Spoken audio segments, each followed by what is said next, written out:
Hey guys, and welcome back to my channel for another Dungeons & Dragons campaign story. If you're new, please subscribe to my channel and you can check out my other videos with the playlist link in the description. The players quickly agree that they have little to no chance against this thing after it sends them sprawling and running in fear. Barakas grabs the Blight Crystal and the party runs straight to Peaceland, still a full half day away. Hopefully, the city is built to withstand this kind of assault, but if not, the druid wild shapes into an owl and soars towards Peaceland while the other players run as fast as their little legs can carry them. The druid arrives in Peaceland first and roars at a guard to muster reinforcements, sending him sprinting away, terrified. She runs to the cathedral and retrieves the priestess, who is performing a small ritual. The druid explains the situation and the priestess, somewhat skeptical, grabs a nearby book before they run towards the gates. The horrific monstrosity has come into full view of the city walls, leaving little room for doubt. The citizens are running in panic, making it difficult to traverse the streets. Guards, mages, and other defenders are rushing everywhere to assemble outside the gates, defend the wall, evacuate commoners. The ranger, the paladin, and Barakas barely make it back before the guards slam the entry gate closed and prepare a barricade. The druid and priestess rejoin the party, and the priestess makes very clear that it's only theoretically possible to destroy the crystal, and she'll need time to perform the ritual. The players have a very short amount of time to make final preparations. They heal themselves and take different defensive positions while the priestess summons the crystal from Barakas' resentful hands and starts the ritual in low utterances. The druid and ranger flank the priestess. Barakas runs around various buildings trying to hide his remaining possessions, and the paladin goes to help brace the gates. There is a few second moment of silence where no one below the walls can hear or see the monstrosity, just long enough to think that maybe it had stopped. That's when the creature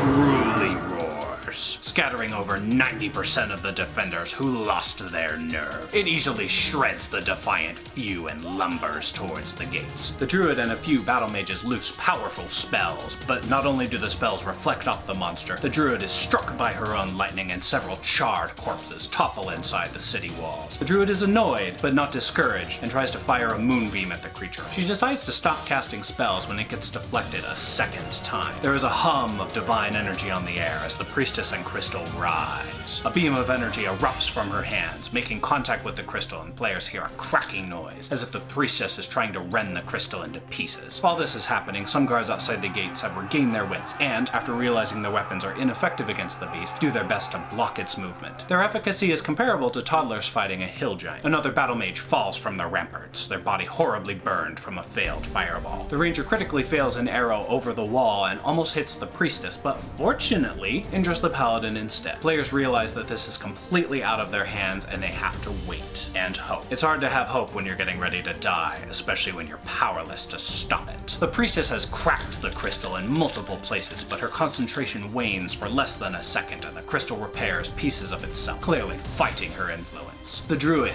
out of desperation, makes a final plea to Apollo, god of light. She rolls a 24 and receives a response fitting to such successful devotion to her god. A brilliant beam of light descends onto the nearby stones before a ground shaking happens, sending cobblestones flying in every direction. The light dims to reveal a creature obscured by huge, white, feathered wings. They snap open to reveal an angel, clearly ready for combat. She nods to the druid and effortlessly soars into the sky. She pulls out a runed greatsword and hurls it towards the monster before preparing her bow and several arrows. Two smaller angelic creatures also join the fight. The timely reinforcements have prevented an assault on the gate, for now. Barakas, upset about the potential destruction of his crystal, pulls out his accordion and plays yet another melancholy tune. He sighs and resigns himself to whatever fate befalls him next. The priestess starts bleeding heavily from the strain of her spell. The ranger and druid opt to move her, but agree to leave her be when they're not sure if it will negatively affect the ritual. The druid summons a healing spirit while she and the ranger try to unobtrusively stop the bleeding. The crystal suddenly gains a large crack that runs down to its core, and the players hear a reverberating slam against the gate as it shudders under a massive blow. The angels are visible above the wall, still weaving in and out of the creature's range. It seems like the crystal's influence has caused the monstrosity to regain its focus. Everyone panics and all eyes turn towards the priestess as she struggles to destroy the crystal before it is too late.